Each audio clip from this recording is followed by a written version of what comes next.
Juan Kapitulo 6, versikulo 35. Si Jesus miingon kanila, "Ako mao ang pan nga naghatag sa kinabuhi. Ang muari kanako dili nagayod gutomon, ug ang mutuo kanako dili nagayod uhawon." Pan sa kinabuhi.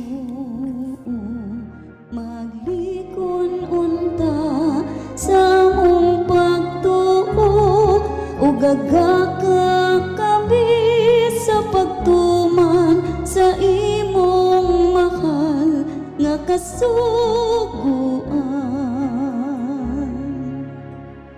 Ang Ginoo na kaninyo. Ang Santos Ebanghelyo sumala ni San Lucas. Sa usa ka higayon ni ana, dahil dakong panon sa mga tao na mikuyog kang Isus, umilingi siya miingon kanila, "Kinsa gatong moari kanako, nga dili magdumot sa iyang amahan o inahan, siyang asawag, mga anak o mga igsoon. Ingon man, sa iyang kaugalingon, dili mahimo nga akong tinunan. Kung kinsa kadtong dili mapas-an sa iyang krus o musunod kanako, dili mahimo nga akong tinunan.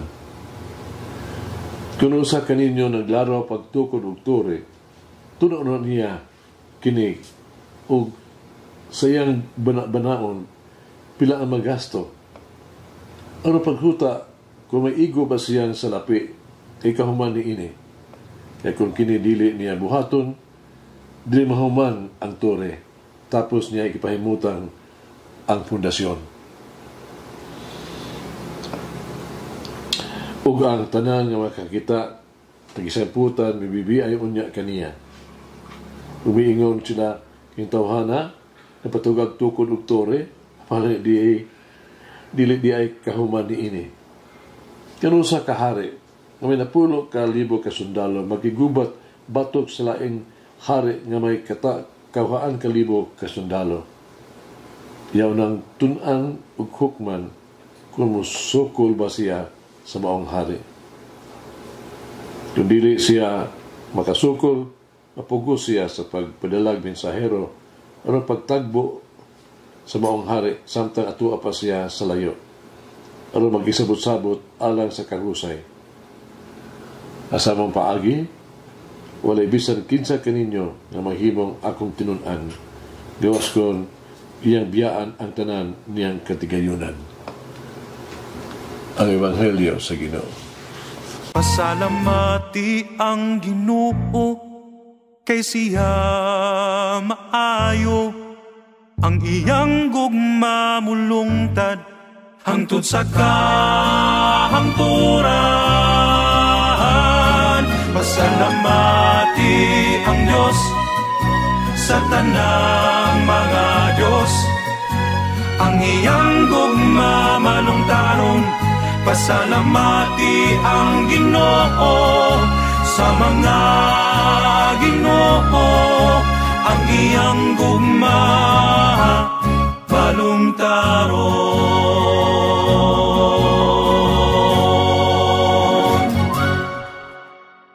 Gibadayan karon ni Jesus ang tulo ka dagko kay panginahanglanon aron pagsunod kaniya. Una mo ang hingpit nga pag-surrender. Gihagit kita ni Jesus nga isalikway ang tanan nga kasiguruan o kaharuhay sa manimalay. Ang pulong nga pagdumot wala mo pasabot nga kasilag sa usa ka pamilya, ha? Wala kini magsugyot nga kasuko pagsalikway sa itong mga minahal sa kinabuhi. Ang pagdumot usa lang ka pinulungan ba, way of saying, nga nagpahayag sa higpit yun nga kumpleto na ito nga detachment. No?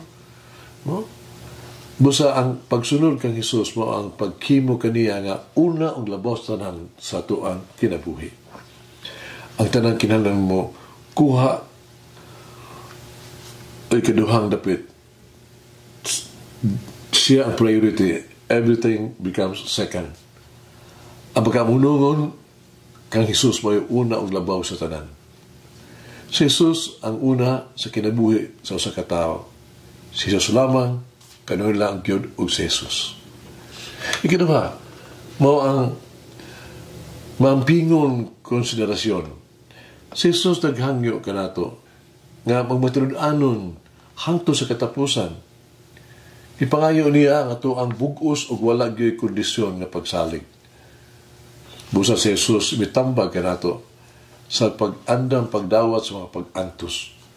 O ang pagsunod kaniya naglakip pagpasan sa krus. Ang pagsunod kay Jesus nagtawag og usa ka sakripisyo ug mga pag-antos. Ang musunod kay Jesus kinahanglan andam alang ni ining tanan.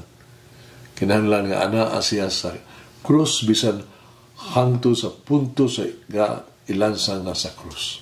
Dugang pa, kinahanglan determinado siya magkabiling matino manon sa matinud-anon kay Jesus hangtod sa katapusan.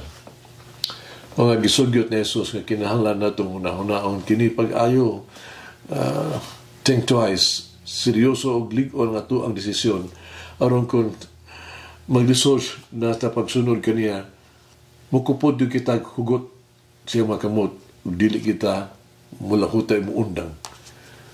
Buti Jesus nga kita mahimong iyang dedicated yun, no? Committed sa itong desisyon with all our conviction uban sa tuang dili mabahin nga kinasingkasing nga pagsunod kaniya.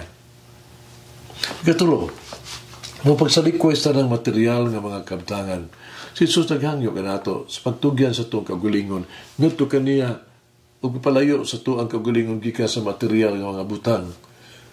Samtang kita mo dangop kang Jesus, kinahanglan usab nato talikdan ang tuang pamilya o mga kabtangan. Isakripisyo. Mao nga si Jesus lamang ang tuang bahandi. Himua nga si Jesus ang tuang mahal na kabtangan. Pasagdi nga si Jesus, manag-iya ka nato.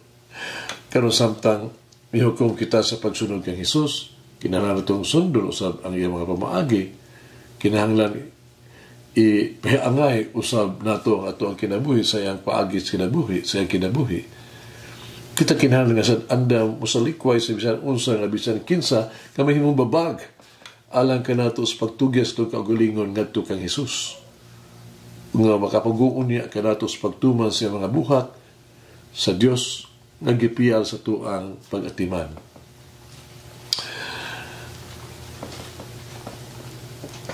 Tilanon si Ondo, iyang ngalan, nag-awit, nagkanta. Ang mga tao sila nakadungog kaniya. Gibiyabiay nila ang iyang pagkanta tungod kay yabag siya kaayo. Wala sa masuko si Ondo. O wala siya kawatig ka pag siya sa kadasig. No? Siya maingon, kinahanglan din ko mag-practice pagayod, pagkanta. Salamat. Don't give up. Hagit kami, unsa may kinahanglan akong tumanon alang kang Jesus. Unsa may ako ang ihalad o kumplituhon para gyud kaniya. Magampo kita. Mga gahong walay katapusan nga Ginoong Jesus. Gipuno mo ang akong kinabuhi sa daghan mga aking mga butang. Katagan mo akong labing mga maayo. Ikaw doon ay usa ka misyon alang kanako o nagasangkap kanako sa tanang kinahanglan nga paagi aron matuman kini. Hinaot nga mga ayo ko sa imong grasya aron ako makahimo ug pagbas maayo makatuman. Makahatag ko kung unsa ang mapuslanon. Mapuslanon ako maghangyo sa imong giya. O dili ko ikaw pakyason. Mahimo na akong ang kinabuhi uyon sa imong pagsalig. Nagagahaw mga walay katapusan Diyos. Ihatag ka na ako ang imong grasya na matuman ko na mabungahon ang tanan nga imong gipangayo ka na ako. Lako kanunay usag magmatud-anon kanimo. Amen. Mama Mary, show me the way to detach myself from all that is not of God. Umulangin ang Diyos magagahom sa tanan, Amahan, Anak, Espiritu Santo. Amen. May the Lord of the divine mercy, bless us all. Heal us from all diseases and suffering. Ayun unta niya kita, tanang mga sakit na sa lawas o sa kalag, body and soul. In the name of the Father, the Son, and of the Holy Spirit. Jesus, I trust in you. Amen. Whoever eats the bread of life will never hunger, says the Lord. Kay galaan inyong nabati ang pagpaambit ug hamubong pamalandong sa pulong sa Dios pinaagi sa tulumanon. Pan sa kinabuhi nga gidumala ni Monsignor Daddy Silva. Hangtod na usab sa sunod higayon, daghang salamat. The bread of life.